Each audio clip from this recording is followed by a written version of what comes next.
Mobile number blocking की समस्या इतनी खतरनाक हो गई है कि आम आदमी का फोन नंबर ब्लॉक हो रहा है और सरकार रिपोर्टें पेश कर रही है कि साहब हमने 8 लाख मोबाइल नंबर ब्लॉक करवा दिए, इतने मोबाइल की IMEI नंबर ब्लॉक करवा दिए और इस तरीके की रिपोर्टें पेश हो रही हैं। तो सवाल ये आता है भाई साहब, क्या निर्दोष आदमी का भी बैंक अकाउंट की तरह मोबाइल नंबर भी फ्रीज हो रहा है, ब्लॉक हो रहा है? अब इसी समस्या के समाधान के लिए इस वीडियो में हम बात करने वाले हैं। नमस्कार, मैं एडवोकेट आदर्श सिंगल, राजस्थान हाईकोर्ट जयपुर।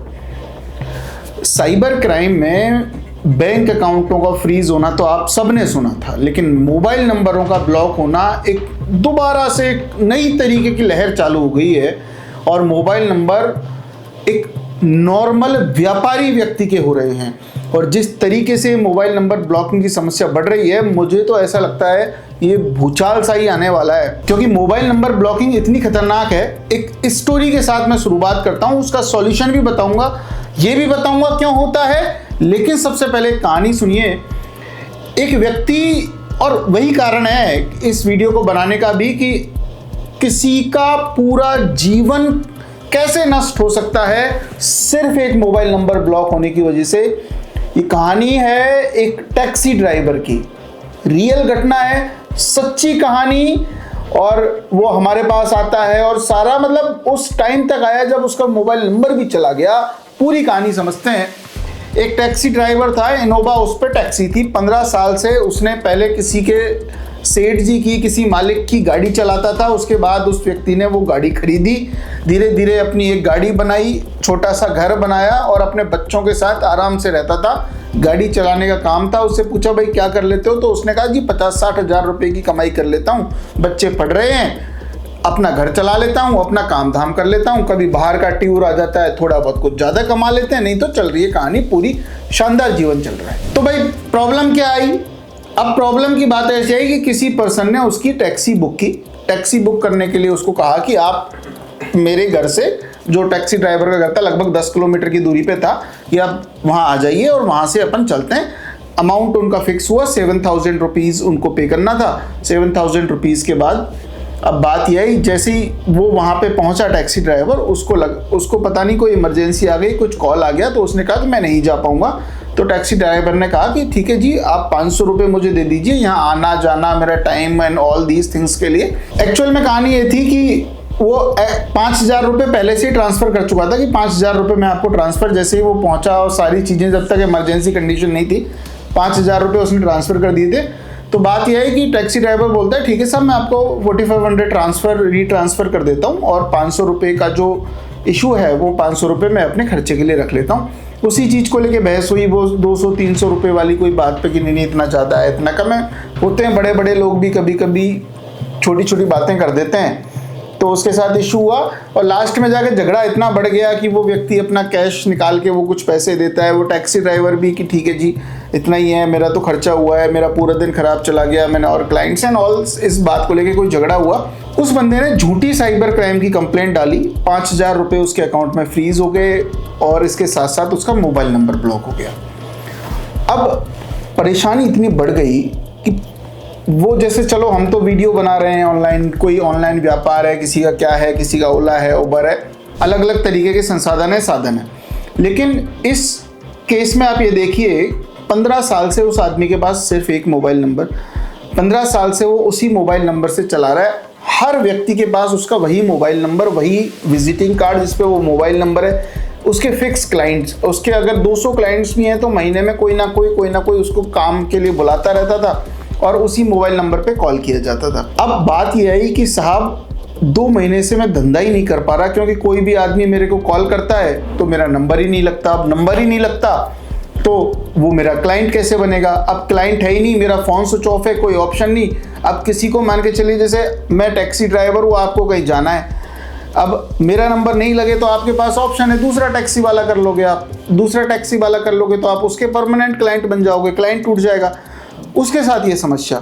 अब जब क्लाइंट ही टूट गया तो यहाँ पे 2 महीने 5 महीने बाद में कहाँ जाके बताऊँ, ना उसका व्हाट्सएप चल रहा है ना फ़ोन नंबर चल रहा है। ये समस्याएं आई और सिर्फ मोबाइल नंबर ब्लॉक होने की वजह से उसका पूरा बिजनेस चौपट, सब कुछ चौपट। इतनी खतरनाक समस्या है ये मोबाइल नंबर ब्लॉक होना। कंक्लूजन पे बात करते हैं। मोबाइल नंबर ब्लॉकिंग पे आप चाहोगे तो बहुत अच्छी वीडियोस हमारा बनाने का मन है, हम जरूर बनाएंगे। साइबर क्राइम के अलग अलग टॉपिक्स को धीरे धीरे हम कवर करते जा रहे हैं। पहले एक बैंक अकाउंट फ्रीजिंग एक इशू था, फ्रीजिंग पे हम बना ही रहे हैं, गेमिंग पे बना रहे हैं, डीपीडीपी एक्ट पे बना रहे हैं, इंटरमीडिएट रूल्स पे बना रहे हैं, साइबर क्राइम के और भी जजमेंट्स पे हम बात कर रहे हैं, bail and all these things. Mobile number blocking पे भी अगर आप चाहेंगे तो बनाएंगे। प्रॉब्लम और सॉल्यूशन दोनों की बात करते हैं। 2 मिनट में इस वीडियो को एंड करते हैं। सबसे पहले प्रॉब्लम शुरू हुई कि आखिर वो मोबाइल नंबर ब्लॉक क्यों हुआ। मोबाइल नंबर ब्लॉक इसलिए हुआ क्योंकि 5,000 रुपए की साइबर क्राइम की कंप्लेंट डाल दी गई। जैसे ही साइबर क्राइम की कंप्लेंट डाली, साइबर क्राइम की कंप्लेंट जैसे ही आप डालते हो, सस्पेक्ट का एक डिटेल्स के लिए ऑप्शन आता है कि सस्पेक्ट डिटेल डालिए। सस्पेक्ट डिटेल में उसने मोबाइल नंबर डाल दिया। अब सस्पेक्ट का मतलब हुआ कि ये इस पे आरोप है, इस पे सस्पेंशन है कि इस व्यक्ति ने कुछ ना कुछ फ्रॉड किया, क्राइम किया और उसका डाल दिया। बिना वेरिफिकेशन के उसके मोबाइल नंबर को ब्लॉक कर दिया गया। 100% नाखुश हूँ और 100% विरोध करता हूँ इस चीज़ का कि बिना वेरिफिकेशन के आप किसी का भी कम से कम मोबाइल नंबर तो ब्लॉक ना करें, क्योंकि मोबाइल नंबर ब्लॉक करने से बहुत ज़्यादा कोई साइबर क्राइम पे फ़र्क नहीं पड़ रहा है। क्योंकि फंड ब्लॉकिंग की अगर आप बात करो तो फंड ब्लॉक आप इसलिए कर रहे हो इंस्टेंट की सामने वाले को ट्रांसफर ना करें, लेकिन मोबाइल नंबर ब्लॉक करने का क्या ही लॉजिक। ठीक है, आपने मोबाइल नंबर ब्लॉक कर दिया, मोबाइल नंबर ब्लॉक करने के बाद उसके सारे बंद। सबसे पहला जो इशू निकल के आता है, करें तो करें क्या, किसको बताएं, किससे बातें करें कि अब करें क्या। आपने आसपास किसी को बताया, उसको कुछ समझ में नहीं आ रहा, मोबाइल नंबर ब्लॉक हो गया। अरे यार मुझे नहीं पता, मेरे को थोड़ी पता है। लास्ट में जाके घूमते फिरते 1-2 दिन में आप पहुंचते हैं उस सिम ऑपरेटर के, आप एक उस पे सेंटर पे, जैसे जियो की सिम है तो जियो सेंटर गए, एयरटेल है एयरटेल ऑफिस गए। अब आप गए जियो ऑफिस वाले भाई साहब, उनके पास पहले ही मोबाइल बेचने से फुर्सत नहीं है, बड़ी मुश्किल से वो आपसे बात करते हैं। बात करने के बाद फिर वो चेक करते हैं नोडल पे कोई कंप्लेंट तो नहीं है, ये तो नहीं है। बड़ी मुश्किलों से आपको पता लगता है कि मोबाइल नंबर पे साहब साइबर क्राइम की कंप्लेंट है, इसकी वजह से ब्लॉक हुआ है। अब आपके पास टास्क ये है कि आपको ये पता करना है कहाँ से कंप्लेंट है। मान के चलिए आप जयपुर में रहते हो और कंप्लेंट हो गई बिहार से। ये केस हो रहा है मेरे पास, एक बिजनेसमैन का कैसे मोबाइल नंबर ब्लॉक हुआ, एक हॉस्पिटल वाले का कैसे मोबाइल नंबर ब्लॉक हुआ।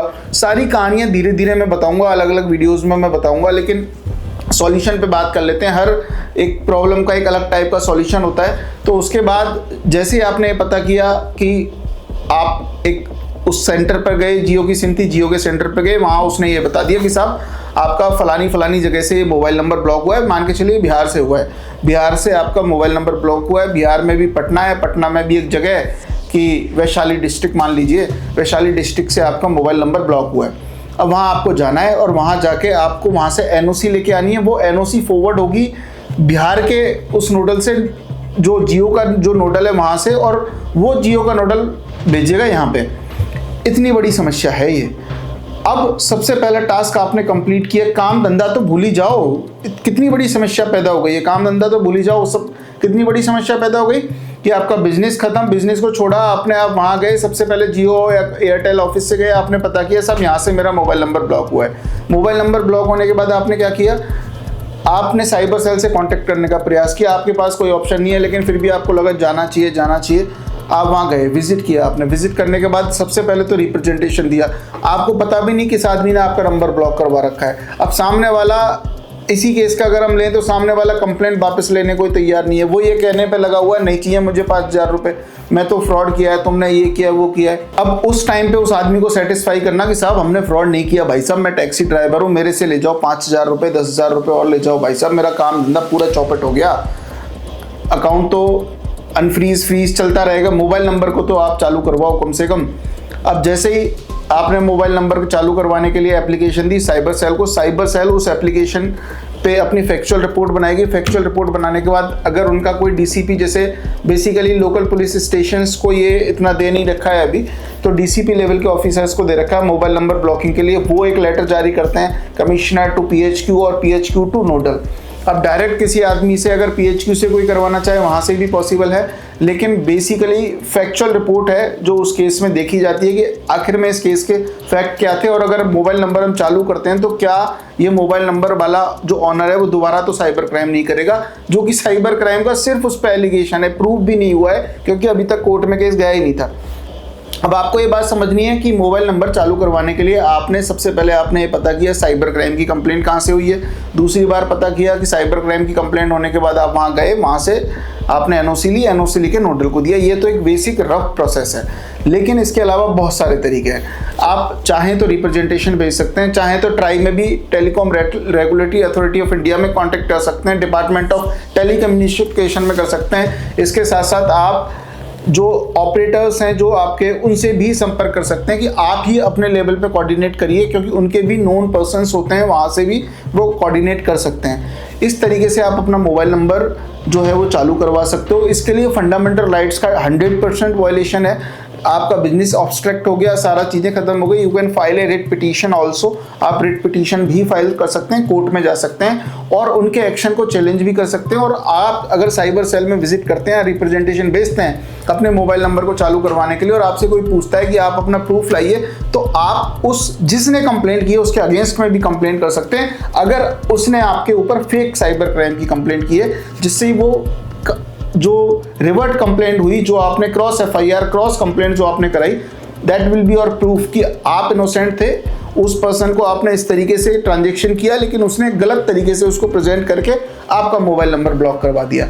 इस तरीके से आप अपने प्रूफ्स भी सबमिट कर सकते हैं, चीज़ें भी कर सकते हैं, क्योंकि ये आज नहीं तो कल बहुत बड़ी समस्या बनने वाली है। ये मुझे लगता है, हो सकता है गलत लगता हो, लेकिन जिस तरीके के केसेस में देखता हूँ, जो केसेस आज से 6 महीने पहले 1 या 2 केसेस आते थे, वो केसेस की संख्या बढ़ के हो गई है 50। तो इतना ज़्यादा बड़ा प्रॉब्लम हो गया है। IMEI नंबर ब्लॉक्स होने लग गए, मोबाइल आपका पूरा लॉक हो जाएगा इस तरीके से। एक लास्ट सॉल्यूशन और है इसका, कुछ लोग इस तरीके से भी करते हैं, जो कंपनीज के कुछ स्टार्टअप कंपनीज के लोग हैं, उन्होंने इस तरीके से भी कर रखा है कि एक कोई भी मोबाइल नंबर होता है वो 3 महीने के लिए ब्लॉक होता है। 3 महीने बाद कोई भी जो कंपनी है, जैसे जियो है, वो नया मोबाइल नंबर, उसी मोबाइल नंबर को दूसरे किसी पर्सन को अलॉट कर देती है। अब अगर आपका कोई उस कंपनी में जानकार है, आपके अच्छे रिलेशन है, तो आप एक काम कर सकते हो कि उस मोबाइल नंबर को किसी और को अलॉट ना किया जाए। मतलब 3 महीने तक तो मोबाइल नंबर सस्पेंड ही रहेगा, 3 महीने बाद वो नंबर चालू होगा। तो आपको अगर लगता है कि 3 महीने बाद भी वो मोबाइल नंबर मुझे मिलना चाहिए, तो कंपनी के ऑपरेटर्स जो होते हैं वो बताते रहते हैं कि ये मोबाइल नंबर फ्री है, इसको 1 दिन बचा हुआ है, 1 दिन बाद हम किसी ना किसी को इसको अलॉट करेंगे, तो उस टाइम पे आप ध्यान रखकर उस मोबाइल नंबर को ले सकते हो। ये एक बेसिक, हम इंडिया में रहते हैं तो जुगाड़ वाली बात है, लेकिन आप 3 महीने तो परेशान हुए, 3 महीने परेशान नहीं होना। 2 ऑप्शन आपके पास है, पहला visit cyber cell, cyber cell से NOC लेके आइए, NOC को वहाँ भिजवाइए। दूसरा, file a writ petition in the high court, ये डिफेंस भी बना सकते हो फर्स्ट वाले में। एंड आल्सो कि अगर आप सही तरीके से काम करते हो, then you can represent yourself to the I4C as well as the cyber cell. तो ये सारी चीज़ें आप कर सकते हो किसी भी mobile number block and unblocking के सिस्टम में, ब्लॉक, अनब्लॉक, फ्रीजिंग, अनफ्रीजिंग की कंडीशन में। और भी आप चीज़ें जानना चाहते हो इस मोबाइल नंबर ब्लॉकिंग और भी टाइप के साइबर क्राइम्स, तो क्योंकि कमेंट्स में जब आप बता दो तो उन्हीं टॉपिक्स पर हम वीडियो बनाने का मन करता है। लाइक, शेयर, सब्सक्राइब की उम्मीद है, और अगर आप इस चैनल को फॉलो करते हैं, सब्सक्राइब करते हैं, तो हम ऐसी अपडेट जो है वो आपको इजीली मिलती रहेंगी, आपको पता लगता रहेगा लेटेस्ट साइबर क्राइम क्या चल रहा है। लेटेस्ट साइबर क्राइम के साथ साथ हमें किन किन चीज़ों से सतर्क रहना है, क्योंकि हमारा तो लगभग पूरा सा जीवन साइबर क्राइम को ही हमने दे दिया है, साइबर क्राइम की बातें करते हैं। तो जो भी हमारा बेस्ट जो रहेगा, जो भी हमारी लर्निंग रहेगी, वो हम आपको इस वीडियो के माध्यम से डिलीवर करते रहेंगे। Thank you so much. जय हिंद, जय भारत।